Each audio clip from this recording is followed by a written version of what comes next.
మాజీ మంత్రి గంటా శ్రీనివాసరావు ఇంకా టీడీపీ టికెట్టుపై ఆశలు పెట్టుకున్నారు. చీపురుపల్లిలో మంత్రి బొత్స సత్యనారాయణపై పోటీ చేయించాలని చంద్రబాబు గట్టి పట్టుదలగా ఉన్నారు.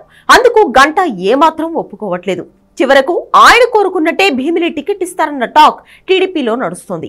టీడీపీ ఫస్ట్ లిస్ట్ లోనే గంటా పేరు ఉండాల్సింది. అయినా ఎందుకు ఆలస్యమైంది అంటే ఆయన వ్యవహార శైలే అంటున్నారు టీడీపీ నేతలు.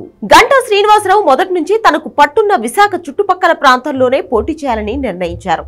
అందుకే చంద్రబాబు చీపురుపల్లి వెళ్లమన్నా వెళ్లడం లేదు. పైగా మంత్రి బొత్స మీద పోటీ అంటే గెలవడం కష్టమే అని భావించారు. తనను బలిపశువు చేయాలనే అక్కడికి పంపుతున్నారని అనుచరులతో కామెంట్ కూడా చేశారు.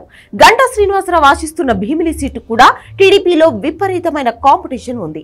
అయితే గంటాకు సీటు పెండింగ్ వెనుక అనేక కారణాలు ఉన్నాయంటున్నారు. 2019లో ఎన్నికల్లో గెలిచిన తర్వాత గంటా శ్రీనివాసరావు చాలా కాలం పార్టీ కార్యక్రమాలకు దూరంగా ఉన్నారు. కొన్ని రోజుల క్రితం ఆయన వైసీపీలోకి వెళ్తారన్న టాక్ కూడా నడిచింది.